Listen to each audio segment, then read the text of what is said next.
le projet étape est venu à point nommé parce qu'il est venu pour répondre aux objectifs du pays. Pourquoi? Parce que auparavant, vous savez que dans la formation, dans des étapes, on utilisait ce qu'on appelle la PPO ou pédagogie par objectif.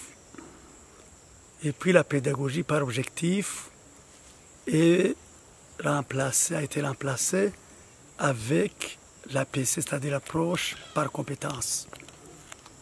Voilà, c'était du nouveau.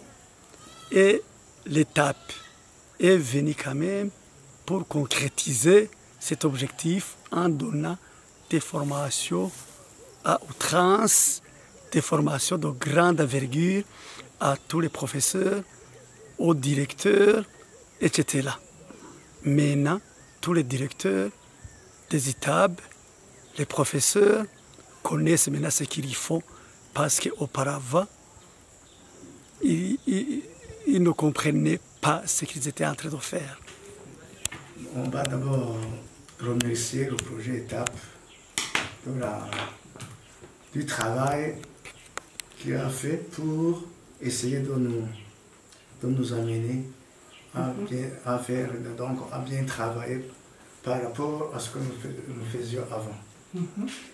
Il y a 20 ans que je suis ici, même avec les mêmes cours. Ah bon?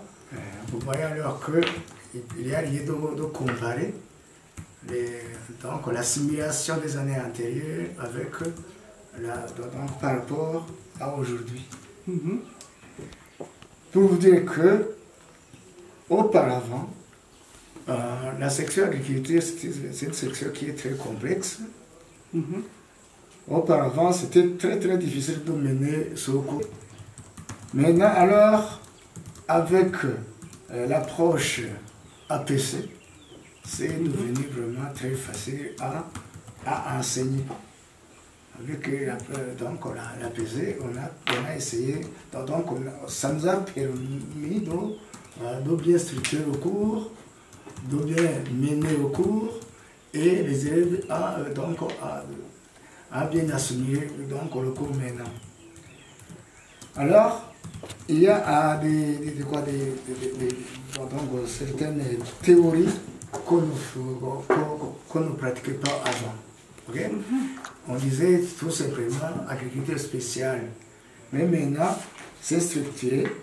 Maintenant, alors, avec le cours, il y a quand même des étapes à suivre pour que l'élève soit bien mené à lui-même seul de faire une agriculture moderne.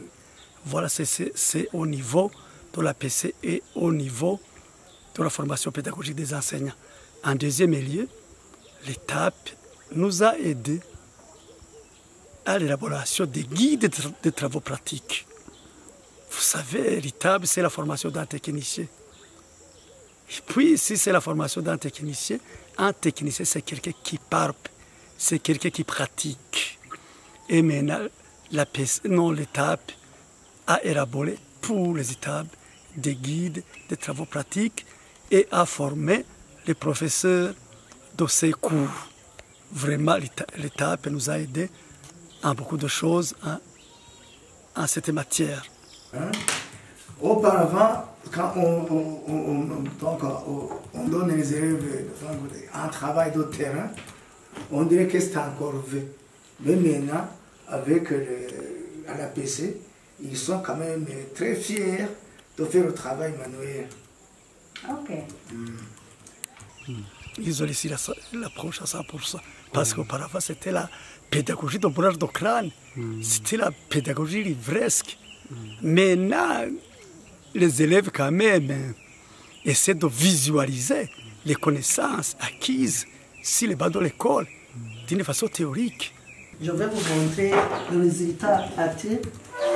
Ça, ce sont des travaux pratiques que nous avons effectués, puisque nous avons organisé cette année-ci les stages ici sur notre école. Mais nous avons essayé d'aller là-bas au Mugerama pour voir certains matériels que nous n'avons pas, mais nous avons vraiment réalisé.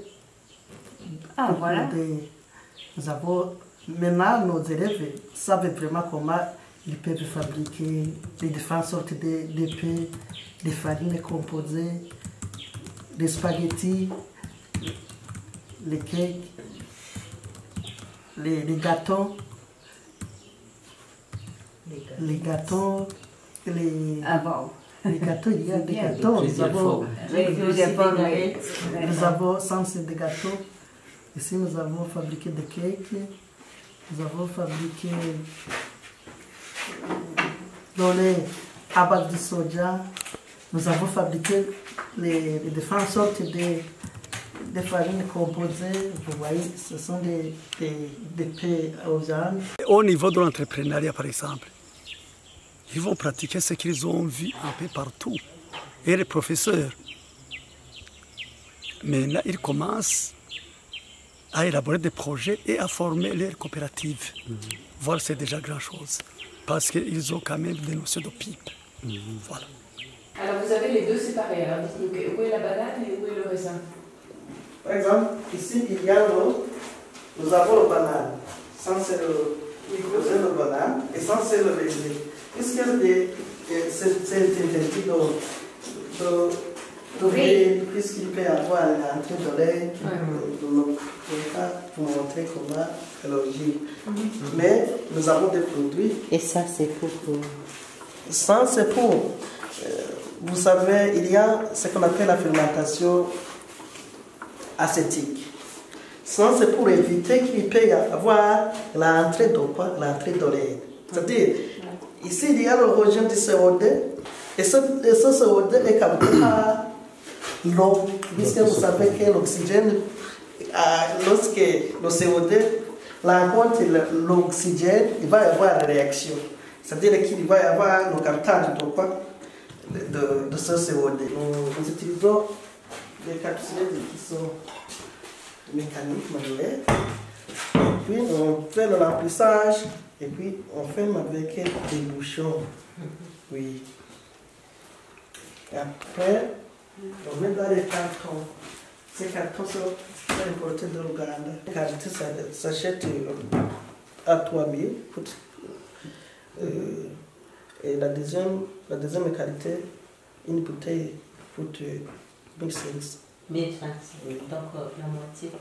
Et comment vous différenciez les qualités? Les qualités... Parce que c'est pas sur vos étiquettes? Ça, c'est la deuxième qualité. Et les étiquettes, vous Ah, voyez c'est que juste la couleur qui est différente. Est-ce qu'il est arrivé que les élèves viennent ici pour voir comment vous êtes en train de faire? Oui, et nous avons organisé l'encadrement des élèves stagiaires. Alors, ils ont eu l'occasion également de venir ici pour faire quoi? Pour pratiquer. Oui. Les défis, c'est peut-être le manque de matériel. Et c'est aussi l'approche peut-être bien maîtrisée. C'est peut-être le manque de matériel dans des établissements à caractère agricole. Voilà. Et surtout aussi, vous savez, plus que moi, le changement est très difficile. Il y a des réticents, mais quand même, on essaie de faire la vulgarisation à outrance et la sensibilisation à outrance, et ça ira.